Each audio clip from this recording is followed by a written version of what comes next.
Hey everyone, what's up? Yeah, I've got about a little over an hour before my mom gets home.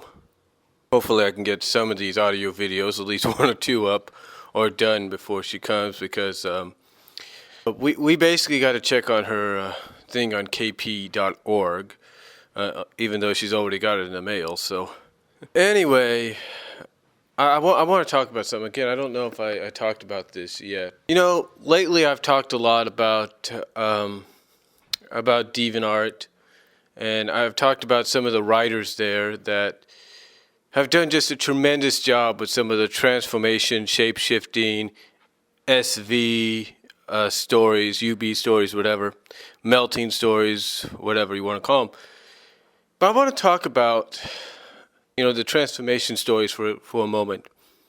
You see, Grape, who I've done a recommendation on, as well as did a non-spoiler review on for her, has been doing a series called What Dreams May Become, as well as contributing to a series known as The Trust Machines. Now, she also does, or had done, a story series called Rhonda's House, which was based around transformations.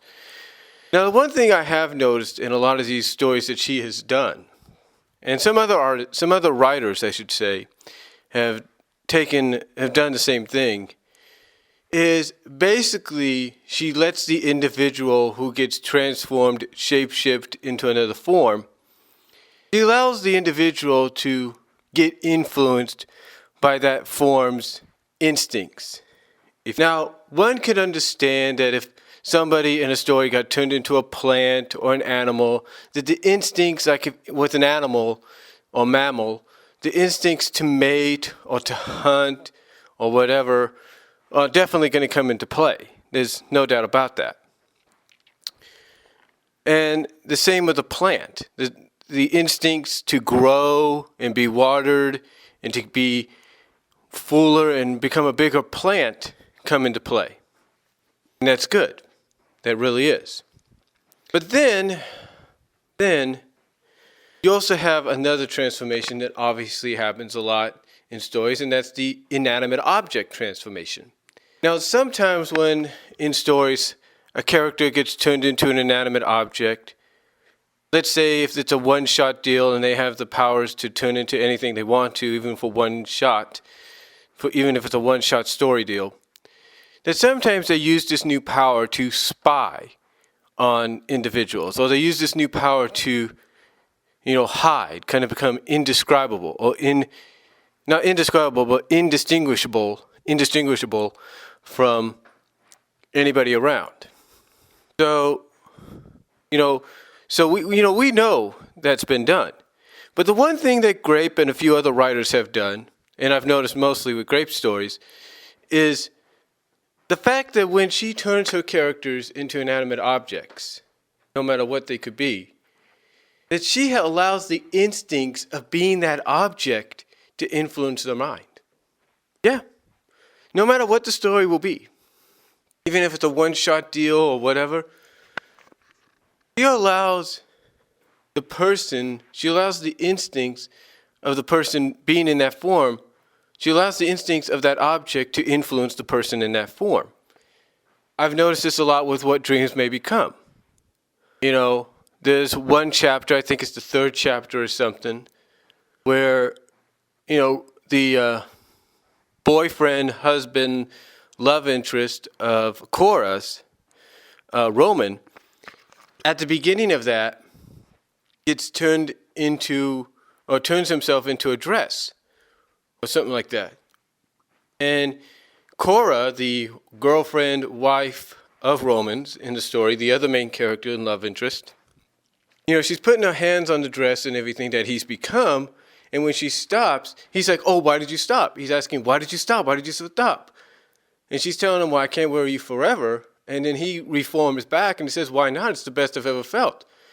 Basically, what you're getting there is the instincts of the instincts of the dress influencing Roman to the point that he just wants to remain a dress. He wants to remain her clothing.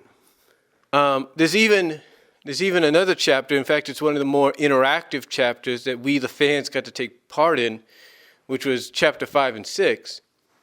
In chapter 6, one of the suggestions that I made for this transformation-thon that Grape was doing as a thank you to the fans, one of the suggestions I had made was for Roman to turn Cora into a house.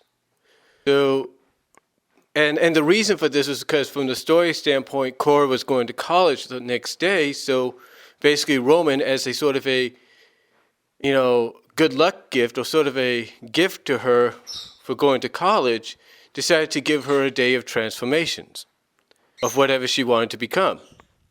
So basically, Grape wanted suggestions and requests from fans of what they wanted to see. And one of them that I had put in there was a house. One of the ideas I put in was a house. So basically Grape wrote it into chapter 6 that Roman had turned it into a house.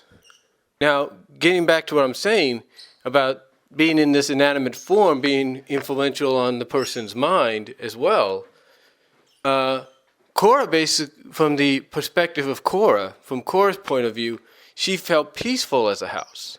And she didn't want to talk, but she wanted to be lived in.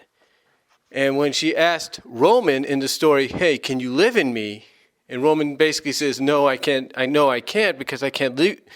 Basically says, no, I can't because I can't leave you this long. She basically flat out says, well, why not? I am a house after all. And Roman has to bring her down to earth and say, no, you're a girl going to college the next day. And that basically is the influence of being in that inanimate form. Basically, the instincts of being a house were influencing Cora's mind to the point that she started to think of herself as nothing but a house. She started to think of herself as being nothing more than a house. Basically, like she'd always been a house. And that this was her natural form now. That's what I've always got a kick out of these stories, was the fact that, when the person becomes a different object, inanimate object, that, like I said, in other stories where they just use it to, like, disguise themselves and be indistinguishable from anything else, or, or the story requires it for them to spy on somebody. The story requires it for them to spy on somebody. That's all they're in that form for. They don't have the instincts of that form influencing them or anything. But yet, in a lot of Grape's stories and several other writers over at DeviantArt and other places' stories, you have that instinct sort of take place. You have that influence of being in that inanimate object form, kind of influencing the person in the form. So that's what's kind of cool about that. And I don't think anybody else could ever have come up with an idea of that manner. In that manner, I mean, like I said, in transformation stories, we've always seen if a character turned into a plant or a character gets turned into an animal, that the natural instincts of the animal or mammal or the plant, they'll kick in automatically, almost. But an inanimate object never does. But here, these stories, it does kick in. It does become something that makes you go like, wow, I didn't know that. Oh, wow, I didn't think that was, they would put that in the story. But it's true. It really is. It's true. It really is. And I liked it. I really liked it. I really liked those kind of situations. So, to me, I think stories involving transformations and stuff like that, shape-shifting, they need to add more of those kind of influences with these kind of transformations. That anytime you do an inanimate object transformation, you should have the instincts and the influence of being in that inanimate form in the story start to slowly influence, the character, influence the character's mind. And I think, in all honesty, it would be fun to see. I mean, there are several stories. In fact, there's this a story series called Carla's Diary, where you sort of see that as well, but not really, but not as much. Kind of see the inanimate object influence somewhat, but not as much. But still, it's there, but not as. But you don't see it as much as what you see in some of Grape's stories or in other authors' stories as well, other writers' stories as well, because it's not as prominent, but you can sense it a little bit. Here, you flat out kind of read it and picture in your mind exactly, what what form the character's in, and why they want to remain that way. As strange as it may sound, but to me, like I said, and I'm going to say this in closing, I should say, I think there should be, for anybody listening, should be a lot more inanimate object transformations in the stories, with the inanimate object form that person's in becoming influential on that individual. In other words, the instincts of being in that form start to influence the person's mind to where they like being in that form. They don't want to be anything else anymore. And that maybe perhaps they start believing that they've always been like that. I know it sounds a little strange and all that, but I think it would be fun, especially if you have stories similar to the What Dreams May Become series, Rhonda's House Transformation series, and the Trust Machine series.